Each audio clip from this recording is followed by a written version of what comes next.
So the international break is coming to a close and it's time to focus on those last 9 game weeks of the season. What we're going to do today is have a look at some of those key tips and tricks that we can use in those final 9 game weeks to get those green arrows, to get that advantage over your mini league rivals. So without further ado, let's get straight into the video.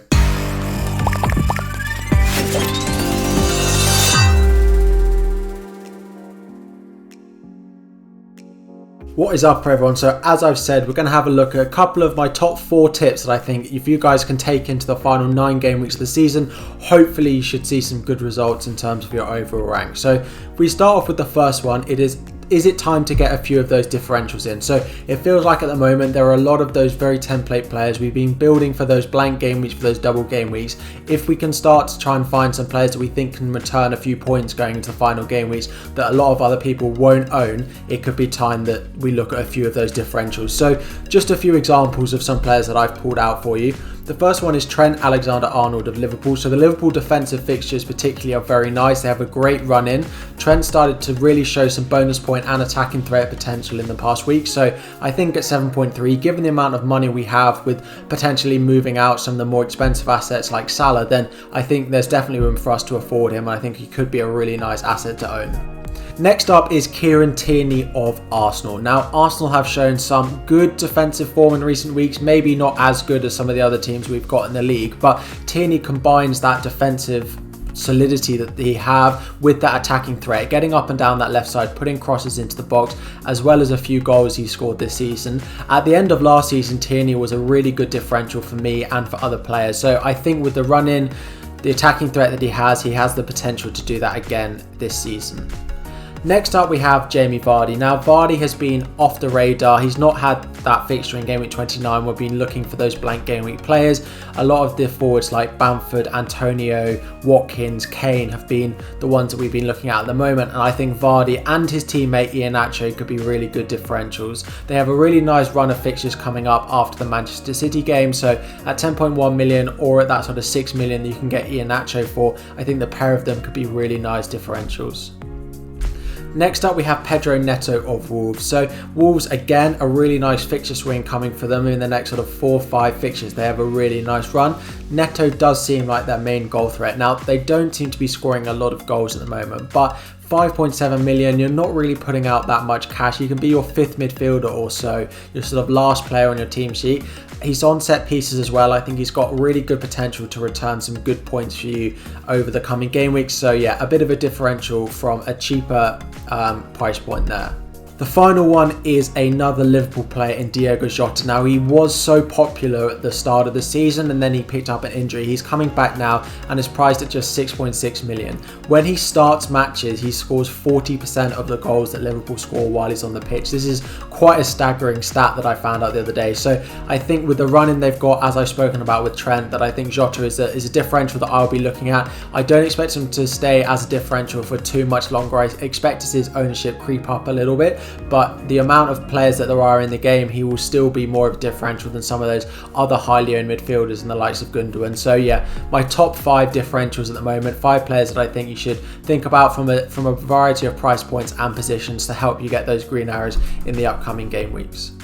So that was my number 1 tip in It's Time to Get a Few Differentials. Next up is let's think about which teams have something still to play for. So we often see at the end of a season that teams that are sort of safe from relegation, they're in that mid-table, they stop focusing quite as much on the league. Now you think they're professionals, but the teams that still have something to play for are really fighting more than these teams are. So those mid-table teams, maybe we shouldn't be looking at quite as much because there may be a bit more rotation, giving a few youngsters a chance to get their minutes in the league. So if we start off by having a look at the teams that I think are fighting, so that's the sort of top 8 player teams in the league and then the sort of ones fighting relegation. Now, as time progresses, this may become different. The teams like Southampton and Burnley may become safe from relegation, whereas then you may have players securing their European places. For example, Man City and Manchester United, once they get their Champions League places secured, they may focus on their European commitments. But for now, these are the teams that I think are still fighting for something in the league.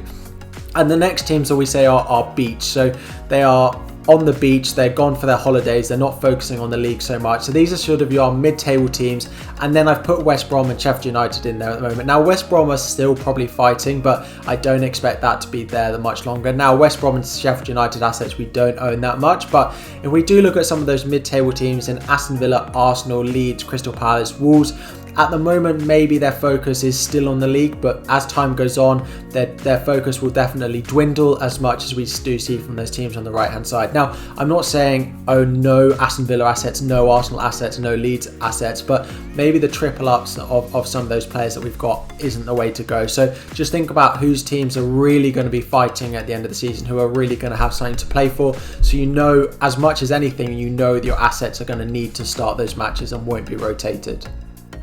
So those are my top two. Next is ignore team value. So we've spent all season, trying to buy players before they rise in price, selling them before they drop in price. But you build up that team value for this time where you can start to sort of ignore that.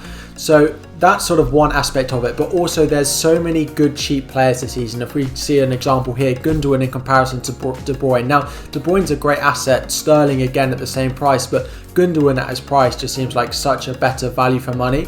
And the other one we've got is Diego Jota against Mo Salah. So again, such a difference in value that we need to just stop looking at the prices that we've got players for. We've got so much money that it's not a problem if we sell a player that we've got a lot of value tied up in. We've got so much spare cash not needing some of these expensive players and them not performing that, yeah, we can start ignoring that team value and start ignoring a little bit how much players are costing, because I personally think we look at Salah, I think he's a better captain option, but Jota is outperforming his numbers quite a lot of the time, and I think if we can just start to look at that on a numbers basis rather than actually how much they're costing, we'll definitely be picking the better asset that way. Finally, number 4 is attack the fixtures. So a bit like what have teams got to play for, attack those fixtures, see which teams that we think have got the best run-ins, because of course that's going to be the best chance we can get of points. Now, if you can combine maybe a differential from a team that has something to play for with a good fixture run, so a few of those tips that we've spoken about, you're in for a really good return probably. The first teams we've got to look at are the teams to avoid. So we've got Aston Villa, Leeds, Crystal Palace, Fulham, Newcastle, West Brom. Now these teams have potentially some of the more difficult fixtures. I do have a video already released this week on the fixture runs for the rest of the season, and I go into more details on all of these teams. So if you haven't seen that already, go and check it out after the video. Next up, we have teams with mixed fixtures. So these are 9 teams that I think they've got some good fixtures. You'll want them included in your team. Maybe not as heavy as maybe we've had in the past, but yeah, good enough fixtures to have, especially rotating if you can. And then the teams I think you should target, so the top 5 teams in terms of fixtures for the run-in, we've got Arsenal, West Ham, Leicester, Wolves and Liverpool. Now it doesn't mean again that you shouldn't own necessarily the Aston Villa or Leeds players, because Leeds do have a good run in a couple of fixtures, but it's maybe that triple up that we've got at the moment that I'd probably advise avoiding. So those are your teams to target, avoid, and then your mixed fixtures in the middle there. So just to summarise that, is it a good time for a few differentials? Yes, start looking at some of those players who may be a little bit less owned, but you still think are a good asset to own. Which teams have something to play for? So maybe some of those mid-table teams will be less focused on getting the results. They may throw a few more men forward to try and get goals, to put some entertaining matches out, less focused on the clean sheets. Ignore team value, so start just looking at who we think is the best asset in a team, ignoring the money that you've got tied up in them or of how much they cost, and attack the fixtures. Look at who's got the best run in, start investing in those players now so you've got them for the 9 fixtures that are left in this season. So that is all we've got time for. I hope those top 4 tips are useful. You can start implementing some of them into your strategy between now and the end of the season. Let me know if they do pay off, if you think any of them are good or anything you would add to this. If you have any questions about your own strategy or own teams, drop them in the comments down below and I'll make sure to answer it ahead of the Game Week 30 deadline or throughout the rest of the season if you do have them. So I hope you've enjoyed. If you have enjoyed, please hit that like button and smash that subscribe button. We are so close to 4,000 subscribers now, so I'd really appreciate any of the support. But good luck in Game Week 30 and I will see you all next time.